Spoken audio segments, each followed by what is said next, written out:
How's it going, everybody? This is Alex Caceres, and this is the story of the fight.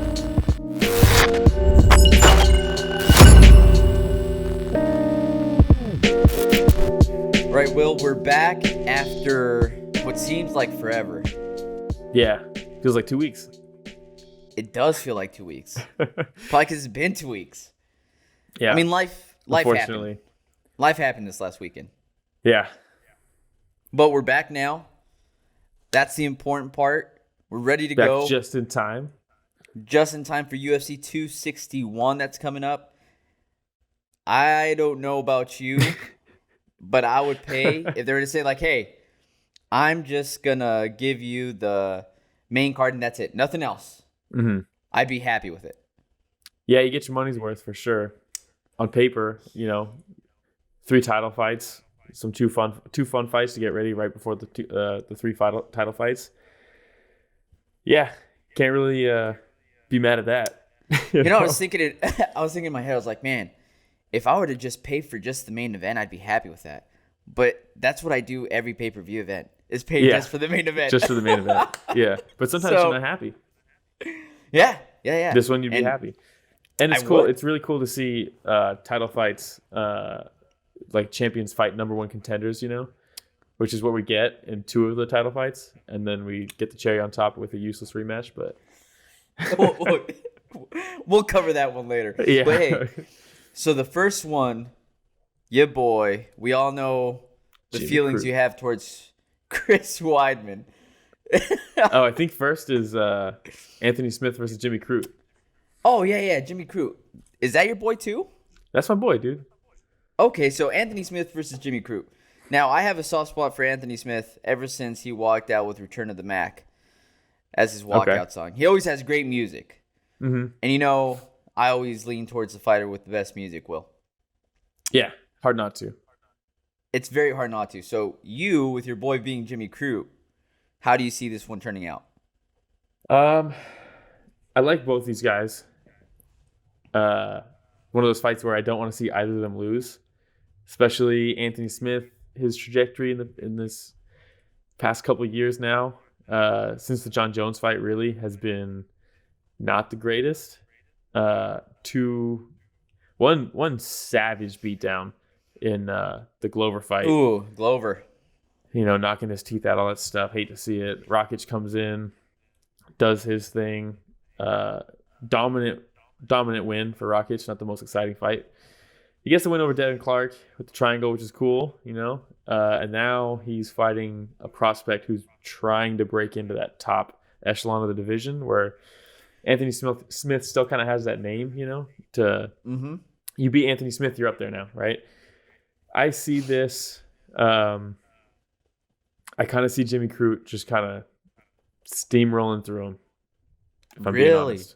Yeah, I think Jimmy Crute is super legit. His only loss in the UFC was getting caught with a Peruvian necktie in the first round. That's a crazy submission on its own, He got caught. Serkinov? Yeah, he got caught. But he survived. He subbed Paul Craig. Normally it's the other way around, I mean, in all his UFC fights, you got a Kimura in the round 3. Punches in round 1 against Sam Alvey. He loses to Serkinov. Kimura round 1. Punches round 1. So, he hasn't even gone to the decision once in his UFC career. I think he's just he's going to be too fresh for Anthony Smith. I think he's just going to steamroll through him, honestly. Okay. I picture, honestly, a 3-round kind of grueling beatdown, honestly. And I hate saying that because I love Anthony Smith, but really, I just think he's too fresh. He's so good at applying pressure, and that seems to be Anthony Smith's greatest weakness lately. As soon as someone pressures him and holds him somewhere, he just can't get them off of him. Yeah, I think Smith has a chance of throwing up a submission, and that's about it. Okay. Wow. So you're thinking Anthony Smith's going to get steamrolled? Unfortunately. I don't want to see that happen, but I think Jimmy Crute is about to take that next level. Who would you say is the toughest competition that Jimmy Crute has ever faced? Paul Craig, Serkinov, Oleksiejczuk. Okay. Would you say that Anthony Smith is still a level above most of those fighters? So you think A couple Anthony years ago, Smith is yes. overranked right now? I definitely think he's overranked. Okay. Well, maybe You know not. What is he ranked right now in the UFC? 6th. Yes. Overranked. That was quick. Oh, man. Okay. So I don't know where I would put him. But I think Jimmy Crute is going to pass him. I think Ankalaev should be higher than him. Ryan Spann even potentially should be higher than him. Ooh. I just don't. I think his time has come at this level. Yeah, he's a great guy I mean, for fights like this. You know, all the fighters eventually hit this period, right, where they've already reached their peak. They start descending. Yeah. And I don't want to go too hard into him right now, but well, I'm glad you don't, because I want to pick Anthony Smith. Okay, real quick. Let me just say one last thing, and it sucks to say it, but this is how I feel. Oh, no. The only reason he ended up getting to where he is in the rankings, or where he was in the rankings, is because John Jones cleaned out the division already. I don't think he ever really deserved a title shot. I think it was more of a who's left kind of deal. Love the guy. Very much guy. like Megan Anderson. Yeah. And I love the guy. I actually like watching some of his fights. I just don't think he's, especially now where he's at, he's been through some wars. Just don't think he's top 5 material. You know, and I agree with you with a couple things. One, like Magomed Ankalaev. I think he should probably be ranked over Anthony Smith. But then I take a look at some names like a Johnny Walker, you know, Ozdemir. Those still be good fights for Anthony Smith. Yeah, definitely. But again, the thing that I'm more concerned about with Jimmy Crute is just the level of competition. Yeah, that he has faced so far. And I'm a sucker for going with those with the experience. The you know this well. I love the vets. So I'm hoping that Anthony Smith comes in here with a solid game plan and gives Jim Crute something that he's not used to seeing. What that is, honestly, I'm not too sure. But yeah.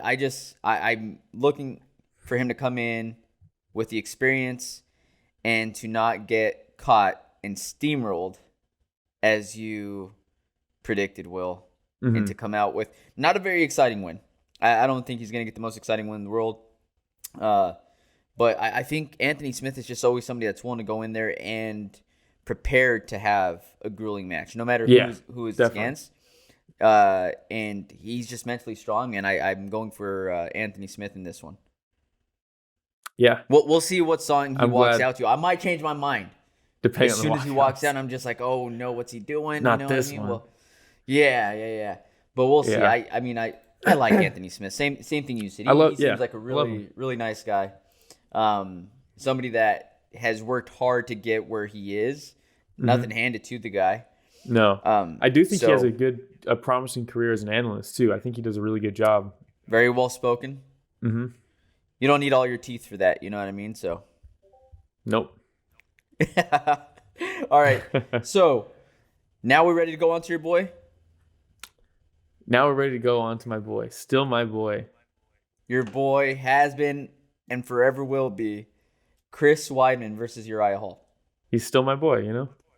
His father said it. I said it. You know? For sure. So when the dad's like, tough. That's my boy, you're like, yeah, man, I know how you feel. You're like, me too, man. Me too, man. Dude, all right. I'll always have a soft spot for Weidman just because he's the one that took the torch from Anderson Silva as the champion of that division. Such an iconic division, you know, and say what you will about his title defenses against Belfort after USADA and Machida past his prime. Dude, that Machida fight, I fucking Winning the love that title fight. against Anderson Silva past his prime. Yeah, you could argue all that stuff, right? Anderson Silva looked unbeatable up until he lost to Weidman, and all of a sudden he fell off a cliff. I wonder if that has anything to do with it. No, it's probably because he was past his prime, and Weidman definitely Because he's knocked past him his out. prime. But Definitely. man, it's just so many cool moments. And then it's been a tough go since. It's To been say a the tough least. go. Uriah Hall, one of those guys that never quite kind of like lived up to the potential that everybody kind of had him. You know, once he was on Ultimate Fighter and he landed that wheel kick in the house against, was it Adam Sella or Chella? I forgot how you pronounce his last name, but it was Legend crazy, right? has it. Legend has it, he's still knocked out. Yeah, exactly. Yeah, but we've seen the glimpses, right, from Uriah Hall. He just knocked out Anderson. Anderson, obviously. Silva. The big one was when he knocked out Musasi. That was the big surprise. And it was like, oh, is this the Uriah Hall that we all expected? And then he lost to Whitaker, and then Brunson, and then Musasi won the rematch. And then so it was like, okay, shit. Who do you have in this one? I have Weidman. Me too. I have Weidman. It's And still I'm my not boy. excited about it. You know, and I do nothing against Weidman. Again, another person that I think is a super nice guy and somebody that you want representing the MMA community and a family man. You know, Played a major role in getting MMA legalized in New York. So, I mean, nothing against the guy. He's a really nice guy. But I always think he's been overrated since Anderson. Wait. Who are you picking to win? You're picking Weidman. Yeah. Oh, it sounded like you picked him and then started talking like you just picked against him. Nah. So I was like, wait, did I miss? No, I'm picking Weidman because, you know, as much as I feel like Weidman was overrated, I feel like Uriah Hall is that much more overrated. Somebody that I don't think we're going to ever see reach his potential while in the UFC. Like you said, everybody was super excited about Uriah Hall when he was on Tough. And then Calvin Gastelum's like, oh, let me just wrestle him real quick. And then they're like, who's this guy that just beat Uriah Hall? And guess what Weidman's going to look to do? and so that's why I'm saying I have Weidman in this one as long as he comes in and doesn't try to go,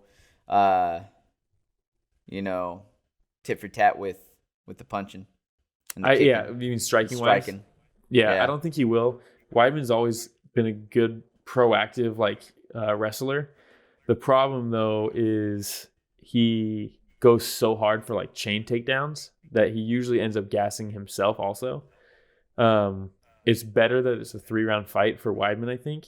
Uriah Hall, you've seen, really struggles with pressure, and Weidman can apply pressure like some of the best, you know? Uriah Hall is a great distance fighter. If somebody's want to sit outside with him and play that game, that's when Uriah Hall becomes more dangerous, like an Anderson Silva. The problem is he doesn't have the distance management that someone like Wonder Boy or Anderson had, right? So he's great at that distance, but he doesn't do a great job of maintaining that distance and forcing that distance, right? You look at like a lot of his losses come to people like Paulo Costa, Derek Brunson, Robert Whitaker, people who just do not let you go, you know? He could catch Weidman coming in, right? I wouldn't be surprised if he lands a knee on Weidman like Yoel Romero did as Weidman's coming in for a takedown. Oh, do you remember that? The biggest gushing. Yeah, dude. Yeah, burned into my memory. But Weidman, his key to victory is if he does get tired from his chain takedowns, not to be overextending for the takedowns, because that's usually where he ends up getting hurt, is when he's exhausted and he's overextending for takedowns, he gets caught. If he can eliminate that, then I think this is a very winnable fight for Chris Weidman. I don't know what the odds are, but so this is a rematch. I don't think it was a rematch. I think they were scheduled before. Well, it shows here Ring of Combat 31. Oh, you know what? It was old school, old school, old school. Yeah, Old. I forgot about that. Where Weidman won by punches in the first round. In like 30 seconds or something, right? 3 minutes It and was 6 quick. seconds. Oh, well. 3 minutes and 6 seconds. I mean, it was pretty quick if you think about it. Yeah. It was 180 seconds around there. I So overshot it by a little bit, or undershot it. But yeah, I do remember that. I'm looking at this again record from Weidman, and you know what? That's it. I'm not gonna say anything else about Weidman. I don't want you to get upset, Will. But Bro, he knocked out let's the just take a GOAT. look at who he's lost to: Luke Rockhold, Yoel Romero, Gegard Mousasi. Beat Calvin Gastelum when Calvin Gastelum was full on the tamales. Okay, let's be real here. He got dropped. Kelvin dropped him, came back, set up one of the slickest arm triangles I've ever seen, and it's something that I actually, after watching that fight, the next day or 2 days later in jiu-jitsu, dude, the way he set that up, so he mounts him, right? Gives him space, and as soon as Kelvin starts turning like this, he was going to go to turtle basically. As soon as he starts turning, he just hooks him, hops off, got him. And I was like, dude, he just gave him the space and made Kelvin see, oh, there's space there, I'm going to turn. And as soon as he turned, he went for it. And I was like, dude, that's a slick setup, man. I loved it. I'll give him that one. I'll give him that one. But then we see a loss to Jacare Souza, Dom Was Reyes. beating him up until he got slouches. dropped. He was winning every second of that fight until Jacare caught him. Yeah, I mean, but he got caught, right? So Yeah, but by Jacare, Jacare's good. yeah, true. So I don't know. I'm just And then the knockout from Dominic Reyes, I almost don't even like pay attention to it because why the fuck did he ever even go to light heavyweight?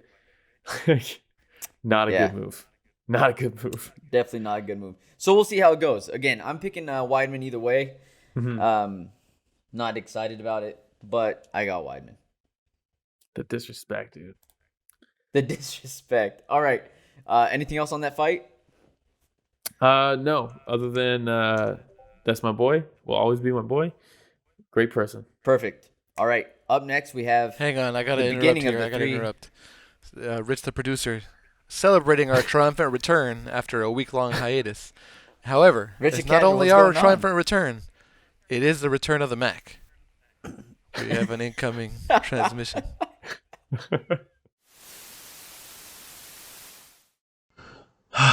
This is absurd, man. How am I losing sleep over this? It's just, man, but the fight was going damn near how I predicted it. It was going to end damn near how I predicted it. But he just had to throw that fucking knee. Man, fuck it. It's UFC 261. Today's the day. The day is here. The time is now. The headline, we got 3 title fights on tap. 3 title fights. First, we got Shivchenko versus Andraj. This fight right here, it has potential to be, a fun fight, a fun, exciting fight, but, I wouldn't get your hopes up, and this is why. If you know anything about anything in this world, you know that stylistically this match heavily, damn near completely favors Shevchenko. Bless Andrade's heart. She's a good fighter. She can get down. But she just stylistically, Shevchenko is just pretty much flawless. There aren't really holes in her game, and Andrade definitely has holes in her game. When she comes in, whether it's to strike or whether it's to shoot for a takedown, she comes in a little recklessly. It's nothing like crazy bad, but it is reckless enough to where Shevchenko will counter that, which Shevchenko loves to do. Shevchenko loves to counter. She loves the fighters that come to her and pretty much make it easy for her. So yeah, I wouldn't expect an exciting fight or brawl at least. Expect some stalemates. Maybe I'd say some cage work. I could see Andrade coming in and trying to bully her, into taking her down or maybe beating her up on the cage. But I think this is going to be a fight where Shevchenko pretty much picks her apart, counters her really well. I'd say this one is what we call easy money. Easy money for Shevchenko. Unanimous decision win, and still And then we got the co-main. We got Thug Rose Namajunas versus Jean Wale. Now this fight right here, I tell you, especially out of the 3 title fights, this right here is potential for fight of the night. But we'll get to that because I want to get this main event out of the way. You know, I'm gonna sound maybe like a hater, but this is definitely a rematch that shouldn't be fucking happening. We got Usman defending his belt against Mr. Overhyped himself, Jorge Masvidal. Because, like, look, whether it's 6 years, 6 months, 6 weeks, 6 days, 6 hours, 6 minutes, it doesn't matter. It doesn't matter, man. The result will be the same. And still, Usman is just that fucking good. You know, honestly, out of the 3 title fights, this one is the easiest one to pick. Usman decision all day, every day. But like I said, I don't want to sound like a hater, but man, it's just you watch these fighters long enough, and you could just see the weaknesses, you could see the holes. The thing with Masvidal is, now I heard Floyd Mayweather say this, and I even heard Dominic Cruz say this. You're a man of many, not about Masvidal, but they've said about their opponents. You're a man of many skills, but you're a master at none. And that's what's hurt Masvidal in his career, at least when it comes to like the big fights, his highest ranking opponents, when facing his highest ranking opponents. I think that was his downfall. Because if you look back at his losses, especially his recent ones, he's losing to guys who are masters at something. You know, they're masters at something. He was out-grappled by Maia, outstruck by Thompson, and, I mean, pretty much out-grappled by Usman. So, and I think the result doesn't matter because it doesn't matter if he had 6 days or 6 months, whatever, to train. He can't get over that hump. And I think it's just going to be the same thing. So, yeah, I'd say easy money, Usman, unanimous decision, and still. But back to the co-main event. Now, this fight, like I said, this fight right here, I would honestly be surprised if it wasn't fight of the night. Yeah, this fight has that much potential because, you know, Wale gets down with the get down. You know, she's down to fight. She wants to scrap. Honestly, that's her pretty much clear path to victory.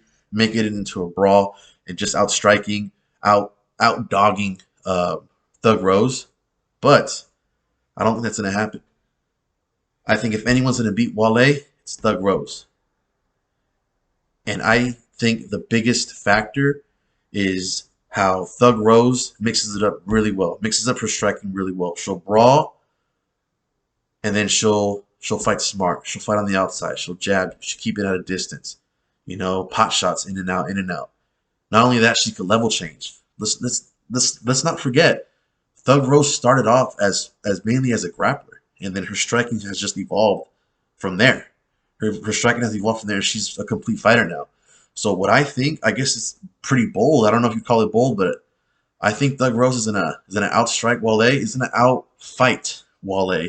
And what I mean by outfight is that she's going to outstrike her in the brawls. I think she's going to have better moments in the brawls because she's going to be smart. And not only that, she's going to level change at the right times. And it's going to throw her Wale off. And I think Thug Rose wins. And new Thug Rose Namajunas. You know, I guess there's just, you know, one last thing to say. Are you fucking with the kid or are you still not sure?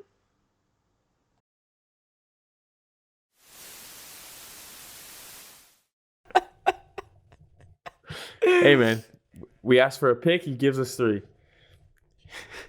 I mean, thank you for the transmission, George. Yeah. I mean, it's kind of hard to disagree with my man George over there, or as he called himself, the kid at the end, with Shivchenko versus Andraj. Yeah, this is. I could see Andraj catching her early, or like in like the second or third round, landing a big shot and having Shivchenko kind of on her heels for like a good moment and just kind of changing the momentum like that. But what I see more clearly is stylistically, Shevchenko wishes all her opponents were Andraj. Someone who's going to bite down, come in with some head movement that they think is good enough to land their big shots, where Shevchenko can just absolutely pick her apart and land her big shots on the counter. I think this is going to be kind of a masterclass by Shevchenko. We saw this against Shivchenko, where she was willing to eat a couple shots on the way in. She can't do that against Shivchenko. No. Can't do that against Shivchenko. Shivchenko has too much precision to let that continue happening, more than a couple rounds. I see knockout second round Shivchenko. Yeah, I think so too. And I know Andraj is super tough. She's a tank. We watched her fight Joanna live, and she ate shot after shot after shot and just kept coming forward. Same thing with the Rose rematch when Rose beat her. But then you see a fight like Zhang Weili where she gets obliterated by knees.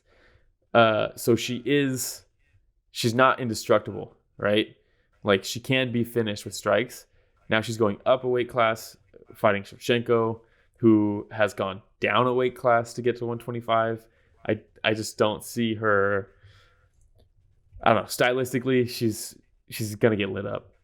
This is the perfect matchup for Shivchenko. I agree. And I said on one of the previous podcasts that I think that this is going to be more competition for Shivchenko than she's seen in a while. But that's still not saying much because It's still not Shevchenko is enough. just Yeah. it's just not enough. She's still clearing out the division. Yeah. And this is going to be one of the toughest opponents that Shevchenko has fought in a while. In a while. Yeah. I could also see this kind of playing out like Adesanya versus Yoel, where Andraj says, I'm not going to play into your game. I'm changing up my game plan. Come to me. And Shevchenko's like, I'm the champ. I don't have to come to you. Yeah, you come to me. Yeah. I could see that kind of happening. Even though Yoel is kind of a deceptive counter striker, he kind of always has been a counter striker, and he has all these big moments that people think he's a brawler, but he never really was. So Andraj, I think, is going to be more willing to bite down, though, and go after. Yeah, especially if it is kind of like that in the first 2 rounds. There's not a lot going on. I could see her being like, all right, fuck this, I'm going to take it, Yep. And Shevchenko's just like, cool. Thank you. All right, man. So the next fight, Zhang Weili versus Rose Namajunas. Yeah. I agree with George in that this is probably going to be fight of the night. Thug Rose, ride or die, Yeah. I remember when Rose made her debut, I was all stoked because I've always been a huge Pat Barry fan back in the day. So when she was making her debut, I was like, oh shit, like the family's getting involved, So like ever since then, I've always been, even like before Tough and everything, right? I was pissed when she lost the Tough championship, all that kind of stuff. But I'm so excited for this fight. I am pumped for this fight, man. And from what I've been reading, and I don't know how much to put into this, but it seems like Rose Namajunas has that fire back. She really wants to get the title back. Rose has always had amazing footwork. Always. Yeah. I believe she's still working with Trevor Whitman, if I remember correctly. So she's got a lot of things going on that favor her, I think. But Zhang Weili also just faced somebody recently that also is a phenomenal striker, that also has great footwork, that was also willing to stand, and swang and bang. Slang and bang, yeah, you know what I mean. So, and Zhang Weili, dude, she proved herself that she's a good striker. Also, she carries a lot of power in her shots, a lot of power, which is interesting because in that 5-round war, couldn't put Joanna away, whereas Rose did KO Joanna. And math. This is a tough fight for me to pick. Yeah. Tough fight for me to pick. This division. This is my favorite division in the UFC, and it has been for years now. The top of this division is so high level, like especially when Andraj was still in it too. Just absolute murderers row. That top 5. All have kind of been champs now at this point, if you include Andraj with that list. But I mean, it's a crazy division. Yeah, I think Rose, what makes her so good is she's so elusive and her footwork is very non-traditional. Someone like Joanna comes in and is arguably a better striker than Rose, yet Rose, it sounds so stupid to say that because Rose knocked her out in their first fight, outstruck her in 5 rounds in their second fight, right? I think technically Joanna is a better striker, but I think as far as like what gets you results, Rose's timing is weird, her movement's weird, her what she chooses to throw is kind of weird. She's more creative, I think, whereas Joanna, if you get her pattern down, she has like tendencies because she's so traditional with her Muay Thai that you can kind of game plan for it better. You can make the reads a little bit better. Whereas Rose, you kind of just have to go on the fly and react to what she's doing. And I think that's going to be enough, honestly.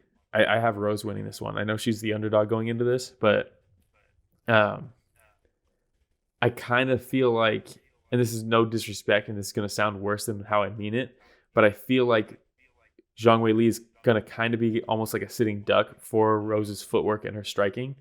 Obviously, it's going to be a close fight. I don't think she's going to like stand on the outside and just absolutely dismantle her. So that's why I feel like sitting duck is maybe like a little bit aggressive, but I think style-wise, I think Rose is going to be able to be elusive on the outside, especially since they're going to be fighting in the big cage, right? Because it's not at the apex. Yeah. I think Zhang Weili is going to have issues finding her. But okay, it's 5 rounds. She's going to find her, right? She's going to. That being said, give me Zhang Weili. Oh. Yeah. Ooh. It's a hard one for you to pick, man. Same. It's a really hard hardest one of the night. To pick. The thing that I've seen is Rose struggle mentally in her fights. Yeah. Where she has said herself, where just like the pressure, she didn't like it, like the lead, like she just wants to fight. So we're going into another title fight with a sold out crowd. With the sold out crowd, pressure on this again. Zhang Weili last time she fought was in a sold out crowd with Yana Jędrzejczyk. It was I think it was one of the last fights before COVID hit. I think so. But man, it was like right. It was like about to hit, right? Because Joanna made the comment about like, oh, should I be wearing a mask during this fight because she's from China, and like she was like, never. Yes. I feel bad for saying that. I'm sorry. It was a joke, but because it was like right before. Crazy. Yeah, no, exactly. So it was right before. But yeah, I mean, I just have to go with Zhang Weili on this one. My guts tell me to go with her. So either way, I agree with George in the fact that this is probably going to be fight of the night. Yeah. Yeah. So I'm so excited for this fight. When they announced this, I was like, thank God, because they were doing some bullshit. I've been waiting to see Zhang Weili fight again for a while. I've been waiting to see Rose Namajunas fight again for a while. And after the Joanna fight, the very first thing I remember thinking is like, man, we got to see her versus Rose. I know. And so we've been waiting for this for a year. I just hope it's worth the wait. Yeah. I just think, I think it will be.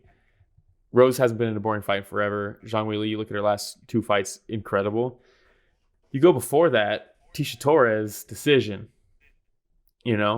Armbar Jessica Aguilar early in the first round, decision against Danielle Taylor. So I know she has this like air to her that she's just like a wrecking ball, and that she just dominates everybody and destroys everybody, and just people can't sustain the fight against her. But I mean, Tisha Torres could.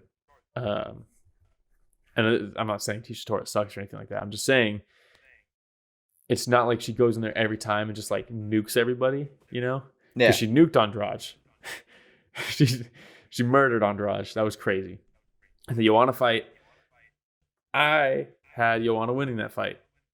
It was a really close fight. Yeah. I rewatched it again. It was a really close fight. And I still have, because live I had Joanna winning, but I'm also a huge Joanna fan. So like, I was like, I'm not mad at the decision. It was such a crazy fight.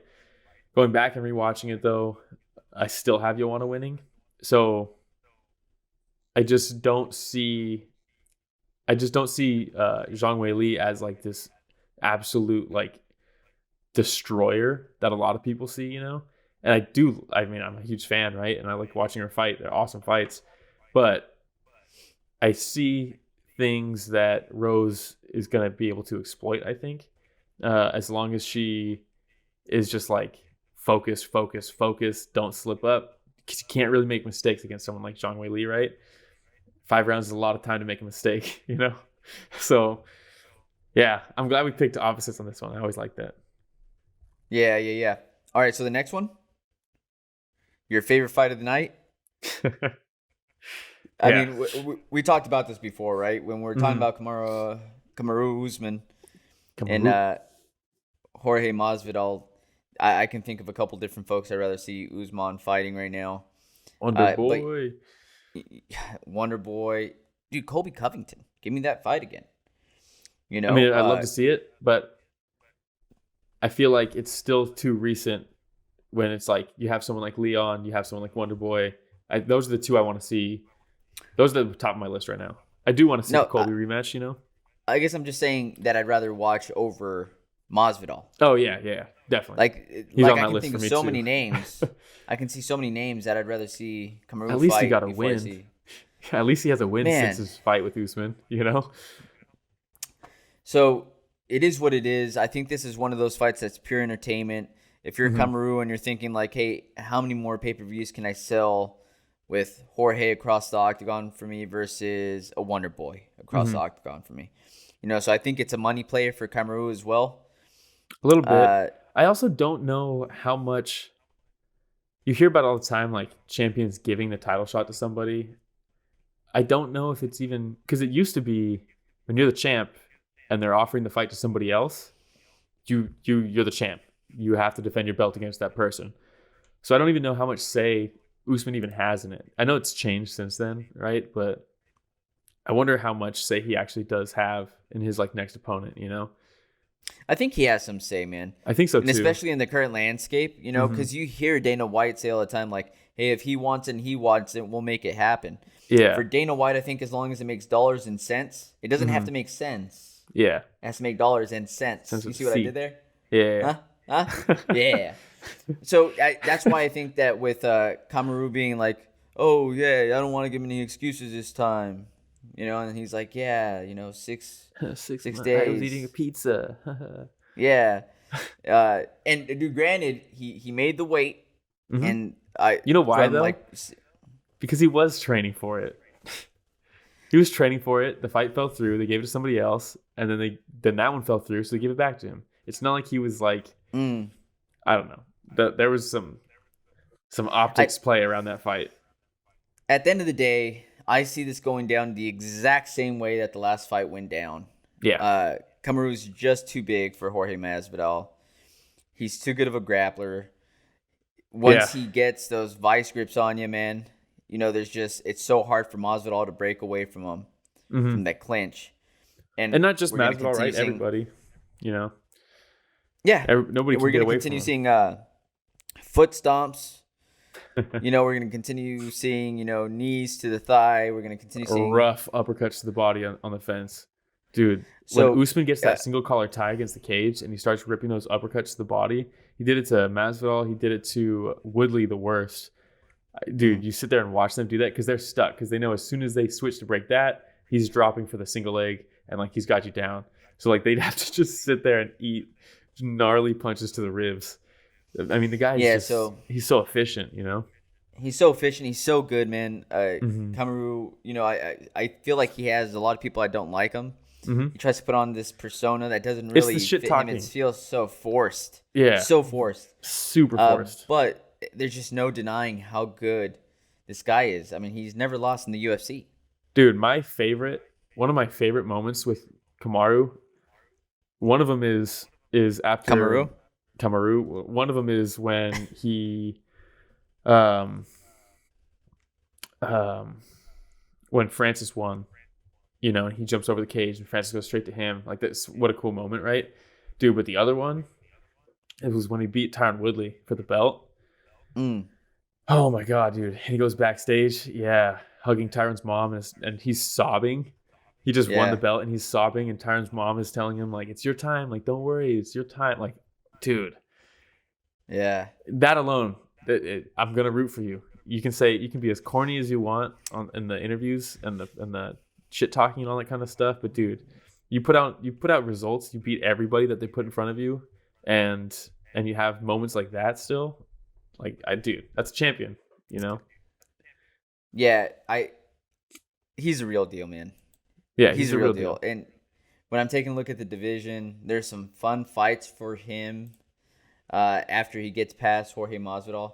Watch us just see Crow next week, dude. And dude, well, he Masvidal could just comes through with this crazy knockout. Let's be real. I've said it before. My biggest criticism of his fighting is that it doesn't seem like he's adapted to getting hit. Right? He flinches weirdly. He reacts weirdly to strikes. I don't know if he's wobbled or if he's just almost that Brock Lesnar kind of deal. He got caught versus Gilbert Burns. He got caught good. He got caught. He was in trouble. He was getting smacked by Colby. They were going back and forth, right? He cannot do the same thing against Masvidal. Masvidal can win this fight if Usman is reckless and wants to really be definitive about this whole thing. But if he stays disciplined, I think there's no holes as long as he stays disciplined. Don't even engage. I mean, there's other ways to come out of this saying it was a definitive win, and the way for him to do that is not going to be through trading shots. No, it's a 50-45 absolute grueling fight that Masvidal looks like he's not a fighter, because that's absolutely. Usman's style has the ability to make people not even look like fighters, I mean, and if he gets past Masvidal, I Mm-hmm. mean, we're looking again against Leon Edwards, Stephen Wonderboy Thompson. Those are the two fights that I really want to see. Yeah, I hate how Dana said that if he wins, they'll probably do Colby, because let's be real. Should Vicente Luque get a title fight off of beating Tyron Woodley? No, he shouldn't. Just like Colby shouldn't. Colby should fight Leon, give Wonderboy the title fight. Colby fights Leon for the number one contender. That's how you earn your title shot again. I like that. Hire me. All right. Do we have anything else for this card? No, not for this card.